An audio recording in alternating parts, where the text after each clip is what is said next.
الذين اصطفى أما بعد اللهم صل على سيدنا محمد وعلى آل سيدنا محمد واصحاب سيدنا محمد وبارك وسلم علیہ. عزیزان ملت محترم سامعین کرام السلام علیکم ورحمۃ اللہ وبرکاتہ.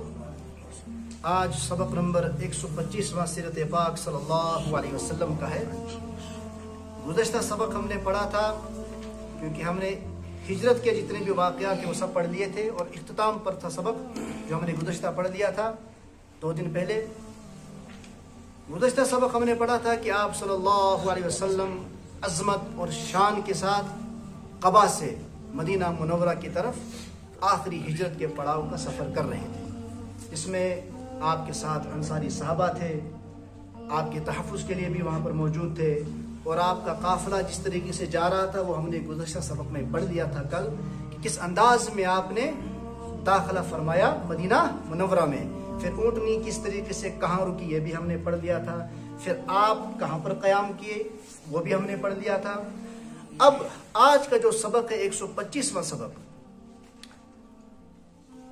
124واں سبق وہ ہے مسجد نبوی کی تعمیر. یعنی کہ مدینہ منورہ میں آپ صلی اللہ علیہ وسلم جب پہنچے اور پہنچنے کے بعد سب سے بڑا کام جو آپ نے کیا, آپ صلی اللہ علیہ وسلم نے جو کیا اور کروایا وہ تھا ایک بڑی مسجد کی تعمیر کروانا جو حضرت ایوب انصاری رضی اللہ عنہ کے گھر کے سامنے اس مسجد کی تعمیر, کیونکہ جہاں پر پہلی اونٹنی رکی تھی اور اس جگہ رکنے کے بعد پھر اونٹنی ایوب انصاری کے گھر چلی گئی تھی, اور جس جگہ پہلی مرتبہ اونٹنی رکی جہاں آج مدینہ منورہ کا کہ مسجد اس میں مسجد نبوی کا دروازہ ہے وہاں پر اونٹنی رکی تھی اور حضرت ایوب انصاری رضی اللہ عنہ کے گھر کے سامنے تھی.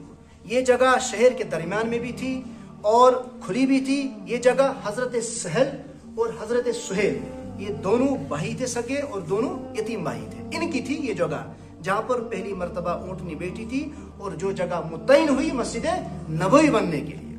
یہاں پر ایک سبق ایک پوائنٹ بھی نوٹ کرنے کا ہے. رحمت عالم صلی اللہ علیہ وسلم نے ان کے چاچا کو بلایا جن کی کفالت میں یہ دونوں یتیم بچے تھے اور جن کی زیر سرپرستی میں یہ بچے تھے. ان کو بلایا اور فرمایا کہ آپ اس جگہ کی قیمت متعین کر لیں تاکہ ہم یہاں پر مسجد بنا لیں اور اس کی جتنی قیمت بنتی ہے وہ آپ لے لیں. بہرحال انہوں نے بڑا اصرار کیا کہ ہم یہ جگہ رضا الہی کے لیے وقف کرتے ہیں, ہم اس کا کوئی قیمت نہیں, اس کی کوئی قیمت ہم نہیں لے سکتے. دونوں یتیم بچوں نے بھی کہا اور چچا ان کے چچا نے بھی کہا, لیکن آپ صلی اللہ علیہ وسلم نے بڑا اصرار کرنے کے بعد نہ مانا اس بات کو کہ میں کسی بھی طریقے سے اس کی قیمت لینے کا ہر حال میں لوں گا. کیونکہ یہ چیز کہیں یتیموں کو دبانے کے لیے, دین کے معاملے میں یتیموں کو دبانے کے لیے کہیں یہ حربہ نہ بن جائے, کہیں کچھ وقت لوگ دور جا کر اس چیز کو ایک مشعل بنا کر یہ چیز نہ بولیں کہ دین کے نام پر آپ یہ چیزیں دے سکتے اور یتیم کی کہیں کوئی مال نہ کھا لے.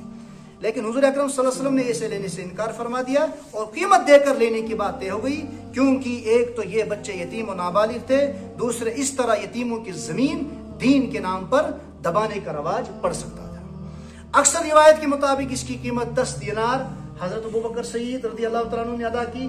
کئیوں نے لکھا ہے کہ حضرت ابو ایوب انصاری رضی اللہ تعالیٰ عنہ نے کی, اور کئیوں نے لکھا ہے کہ حضرت اسد بن زرارہ جو ہم نے بہت پہلے پڑھا تھا, جو مدینہ سے پہلا قافلہ آیا تھا جس میں 7 افراد نے اسلام قبول کیا تھا, ان میں سے یہ حضرت اسد بن زرارہ تھے. کئیوں نے لکھا کہ انہوں نے ادا قیمت کی. مسجد کا نقشہ کچھ اس طرح بنایا کہ لمبائی تقریباً 60-70 ہاتھ لمبائی تھی. پھر 8 ہجری میں غزوہ خیبر کے بعد اس کی لمبائی بڑھا دی گئی. جتنا وقت گزرتا گیا اتنی مسجد نبوی کو توسیع دی گئی اور پھر 100 ہاتھ لمبی چوڑی کر دی گئی. دوسری تعمیر میں حضرت ابو ہریرہ رضی اللہ تعالیٰ عنہ اور حضرت عمر بن عاص رضی اللہ تعالیٰ عنہ بھی شریک تھے, اور زمین کو کشادہ کرنے کا ذمہ جو تھا, جو اس وقت جو زمین لی گئی تھی مسجد نبوی کی, اس کا جو ذمہ تھا قیمت ادا کرنے کے لیے وہ حضرت عثمان غنی رضی اللہ تعالیٰ عنہ نے اپنے سر لے لیا. انہوں نے ہی وہ قیمت ادا کر دی. مسجد تعمیر کا منظر, مسجد کی تعمیر کا بڑا ہی عجیب منظر تھا جس پر آج کے دیندار لوگوں کو غور کرنے کی بہت ضرورت ہے کہ ہر ایک شخص وہی کام کر رہا تھا جس کام کا وہ ماہر تھا, جس کام میں جو جانتا تھا وہی کام اس کے سپرد کیا گیا اور اپنے کام کی ذمہ داری کو لے کر مسجد کی تعمیر کرتا گیا. تو کوئی اینٹیں بناتا گیا, کچی اینٹیں, اور کوئی گارا تیار کرتا رہا, اور کوئی ضرورت کے پتھر سیدھے کر رہا تھا, اور اینٹ دھونے، پتھر لانے اور مستریوں کی مدد کرنے میں بھی سارے شریک تھے صحابہ کرام۔ اور جبکہ تاجدار حرم حبیب کبریا احمد مجتبی رحمت عالم صلی اللہ علیہ وسلم بھی اینٹیں اور پتھر اٹھا اٹھا کر لا رہے تھے۔ صحابہ کرام عرض کرتے ہمارے ماں باپ آپ پر قربان، ہم آپ کی طرف سے اٹھا لیں گے، لیکن آپ صلی اللہ علیہ وسلم شوق میں دوڑتے جاتے، کبھی کوئی گزارش کر کے ایک کام لے لیتا آپ سے اور آپ صلی اللہ علیہ وسلم اس کام کو چھوڑ کر دوسرے کام میں شامل ہو جاتے اور دوسرا کام کرتے اور ساتھ ساتھ ہی رجزیہ پڑھتے جاتے۔ هذا الحمال لا يحمال لا حمال خیبر هذا ابر ربنا واطہر، یہ مزدوری خیبر کی مزدوری نہیں، یہ تو ہمارے مقدس و مطہر رب کی مزدوری ہے۔ اللہم ان الاجر اجر الاخرہ فرحم الانصار والمہاجرہ، خدایا حقیقی ثواب تو بس آخرت کا ثواب ہے، اے اللہ تو انصار اور مہاجرین پر رحم فرما۔ ہجرت والے بھی وہاں موجود تھے اور انصار والے بھی وہاں موجود تھے۔ صحابہ کرام بھی رحمت عالم صلی اللہ علیہ وسلم کے ساتھ آخر میں آواز ملا کر آواز بڑھاتے اور جواب دے رہے تھے، لئن قعدنا والنبی یعمل لذاک من العمل المذلل، اگر ہم بیٹھ جائیں اور حضور اکرم صلی اللہ علیہ وسلم کام کرتے رہے تو ہمارا یہ کام بہت ہی برا ہوگا۔ دیواریں آدمی کے سر سے کچھ اونچی ہوئیں تو ان پر کھجور کی کڑی اور شہتیر ڈال کر اوپر کھجور کی ڈالیوں اور پتوں کی چھال ڈال دی گئی، جس پر مٹی نہیں تھی، جس کی وجہ سے بارش کا پانی بھی ٹپکتا رہتا تھا۔ آشینس لوہڑیس نے گوڑ دیونیس، اس کی وجہ سے بارش کا پانی نیچے نہیں آتا تھا، لیکن کھجوروں کے پتوں سے وہ چھت بنایا گیا جس کی وجہ سے بارش کا پانی نیچے ٹپکتا رہتا تھا، اور نیچے کنکریاں بچھا کر فرش بنا دیا گیا تھا۔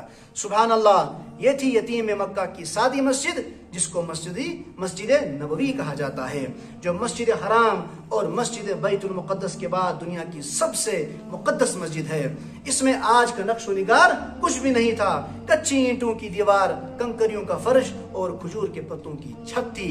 مسجد کے 3 دروازے رکھے گئے، جس میں ایک دروازہ خاص اس جگہ پر ہے، اس جگہ تھا جہاں آج محراب ہے، جہاں مسجد نبوی کا آج محراب ہے، وہاں ایک دروازہ تھا، پہلا دروازہ، کیونکہ اس وقت قبلہ کا رخ کہاں تھا؟ قبلہ اول کون سا ہمارا ہے؟ مسجد اقصی کی طرف تھا، لیکن جب 12 مہینے گزرنے کے بعد قبلہ کا رخ خانہ کعبہ کی طرف ہوا تو پھر دوسرا دروازہ پھر وہاں ہو گیا تو دروازہ دوسری جانب کر دیا گیا۔ یہ تھا آج کا سبق، کل کا سبق ہوگا انشاءاللہ صفا کا چبوترا۔ اللہ تبارک و تعالی ہمیں سیرت پاک پر عمل کرنے کی توفیق عطا فرمائے۔ وصلی اللہ تعالی علی خیر خلقہ محمد وعلی آلہ وصحبہ۔